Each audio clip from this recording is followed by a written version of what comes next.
6 p.m. Pakistan Standard Time. Assalamu alaikum. This is Radio Pakistan. The news read by Zahra Sikandar. First, the headlines. Nation is observing Youm-e-Takbeer today to celebrate victory in Operation Bunyan Marsus. Prime Minister has approved significant reduction in import tariff to promote exports and investment in country. Pakistan has launched Green Sukuk bond worth 30 billion rupees at ongoing ceremony arranged by Pakistan Stock Exchange. The International Day of Living Together in Peace is being observed in Indian illegally occupied Jammu and Kashmir today to promote tolerance and understanding in the world. 50 Palestinians were martyred by Israeli forces in Gaza today. And in Pakistan's Super League, Peshawar Zilmay will take on Karachi Kings in Rawalpindi tomorrow. Now the news in detail. Nation is observing Youm-e-Takbeer today to celebrate victory in Operation Bunyan Marsus and Marka-e-Haq. The day dawned with special prayers in mosques and recitation of Holy Quran. 31-gun salute after Fajr prayer in the federal capital and 21-gun salute at provincial capitals was boomed to mark the day. The main ceremony of Youm-e-Takbeer will be held at Pakistan Monument in Islamabad this evening. Prime Minister Mohammad Shehbaz Sharif will be the chief guest of the ceremony, while the Chairman Joint Chiefs of Staff Committee and the Chief of Army Staff will also grace the ceremony. Prime Minister Mohammad Shehbaz Sharif hoisted national flag at Prime Minister's house in Islamabad today in connection with Youm-e-Takbeer. The Prime Minister on the occasion said Youm-e-Takbeer is being observed to thank Allah Almighty for the magnificent victory of Pakistan against blatant aggression and provocation of India. He said India, while demonstrating cowardice, attacked Pakistan on the night of 6th and 7th of this month, resulting in the martyrdom and injuries of innocent Pakistanis. He said Indian aggression compelled Pakistan to respond. The Prime Minister said Pakistan is a peaceful country, but it reserves the right to give a befitting response in its defense. He said valiant and professional armed forces of Pakistan responded befittingly and effectively to India and wrote a golden chapter in the history of the country. Prime Minister Mia Mohammad Shehbaz Sharif, along with Chief of Army Staff General Syed Asim Munir, will also visited Combined Military Hospital in Rawalpindi and inquired about the health of soldiers and civilians injured during Marka-e-Haq. The Prime Minister appreciated the unparalleled bravery, determination and sense of duty shown by the injured soldiers during Marka-e-Haq. The Prime Minister said the way armed forces and the entire nation fought this war is truly unprecedented. Prime Minister Shehbaz Sharif has approved gradual but significant reduction in import tariff for the promotion of exports and investments in the country. He was presiding over a meeting regarding national tariff policy in Islamabad today. The Prime Minister reiterated government's commitment to strengthen economy, provision of employment opportunities, and elimination of inflation. Unveiling major tariff reforms, Shehbaz Sharif announced that customs duty will be capped at a maximum of 15%. He directed for removal of additional customs duty currently ranging from 2 to 7% and regulatory duty currently ranging from 5 to 90% over the next 4 to 5 years. The meeting was informed that a comprehensive plan for structural economic reforms has been prepared after consultation with domestic and foreign economists. Finance Minister Mohammad Aurangzeb has termed the launch of Green Sukuk bond worth 30 billion rupees as a great achievement of Pakistan.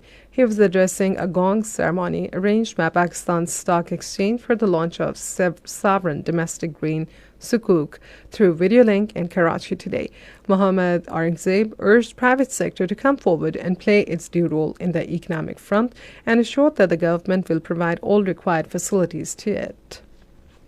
National Assembly was informed today that rehabilitation work on Neelam Jhelum hydropower project will begin following an investigation into collapse of its 2 tunnels. Minister for Water Resources Mohammad Moeen Wattu told the House during question hour that final report from 3 committees on the project is expected in about a week. A said rehabilitation work will be completed within 2 years. Minister for Parliamentary Affairs Tariq Fazal Chaudhary told the House that federal government is formulating wheat policy for next year to incentivize farmers and encourage the private sector to invest in wheat sector supply chain. Minister for Housing and Works Riaz Hussain Pirzada said that work on housing schemes has been accelerated. Senate today continued discussion on the recent escalation of hostilities by India and the swift, resolute, and effective response of Pakistan's armed forces in defending the people's sovereignty, territorial integrity, and dignity of Pakistan. Participating in the debate, Ali Zafar said the nation is proud of its valiant armed forces for delivering a crushing defeat to India. In his remarks, Irfan al-Haq Siddiqui said Pakistan is a peace-loving country. Taking the floor, Bilal Ahmed Khan said Pakistan armed forces demonstrated their capabilities and strength to the world during Marka-e-Haq. The House has now been adjourned to meet again on Monday at 4 in the afternoon.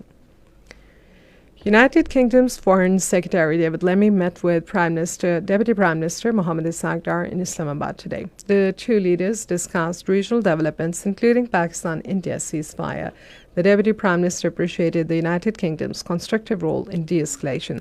They also reviewed bilateral ties and reaffirmed their commitment to strengthen relations and enhance economic and trade cooperation. This is Radio Pakistan.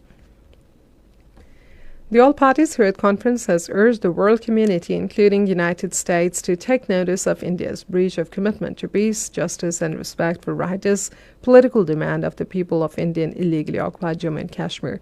The APHC spokesperson, Advocate Abdul Rashid Minhas, in a statement released on the International Day of Living Together in Peace today, said India needs to be held accountable for gross human rights violations and snatching of political rights of the people of Indian illegally occupied Jammu and Kashmir.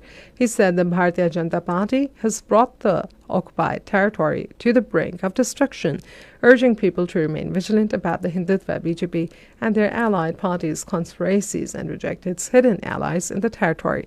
The APHC, while condemning the extrajudicial killing of Kashmir's arbitrary arrest of youth and indiscriminate use of black laws against Kashmiris, urged the international community to hold India accountable for its flagrant disregard for human rights norms and international law. At least 50 Palestinians were martyred by Israeli forces in northern Gaza today. Palestine's Civil Defense Agency and Israel launched a large-scale ground, air, and sea assault in early hours today.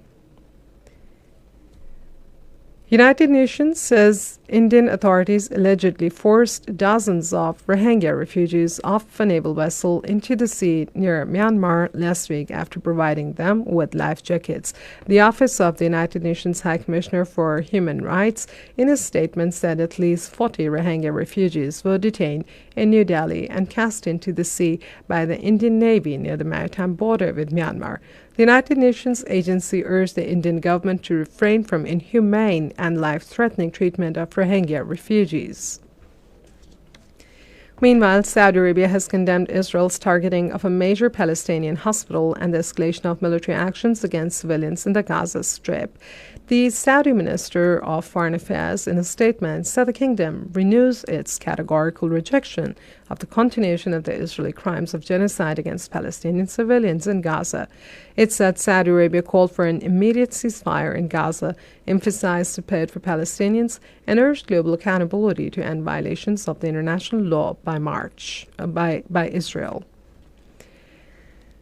Delegations from Russia and Ukraine have met in Istanbul today for first direct talks between the two nations since 2022. During the meeting, President of Ukraine Zelensky urged immediate and unconditional ceasefire. And in Pakistan's Super League, Peshawar Zalmay will face Karachi Kings and Rawalpindi tomorrow. The match will start at 8 in the night. And finally, the weather.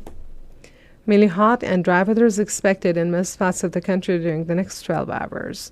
This brings us to the end of the bulletin, but before that, let's have a repeat headlines. Nation is observing Youm-e-Takbeer today to celebrate victory in Operation Bunyan Marsus. Prime Minister has approved significant reduction in import tariff to promote exports and investments in the country. Pakistan has launched Green Sukuk bond worth 30 billion rupees at gong ceremony arranged by Pakistan Stock Exchange. 50 Palestinians were martyred by Israeli forces in Gaza.